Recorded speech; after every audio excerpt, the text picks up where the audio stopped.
कुठल्याही कामाला कोणीही मंजुरी मिळवली, कोणीही कामासाठी मेहनत केली तरी ते काम अंतिम टप्प्यात आलं, मंजुरी मिळाली का लगेच नेहमीप्रमाणे कपिल पाटील जाऊन तिथं एक पत्र देतात आणि फक्त श्रेय लाटण्याचं काम करतात।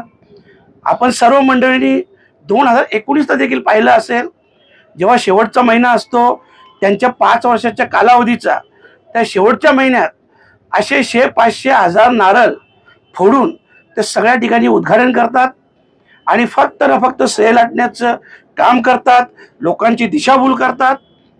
मी ह्या गोष्टीचा निषेध व्यक्त करतो। ह्यापुढं कपिल पाटील जिथं नारळ फोडतील तिथं आम्ही शुद्धीकरण करणार, त्यांना जशाच तसे उत्तर देणार, हे त्यांनी लक्षात ठेवावं आणि त्यांनी जी कामं केली असतील ना, खरं त्याचं श्रेय घ्यावं।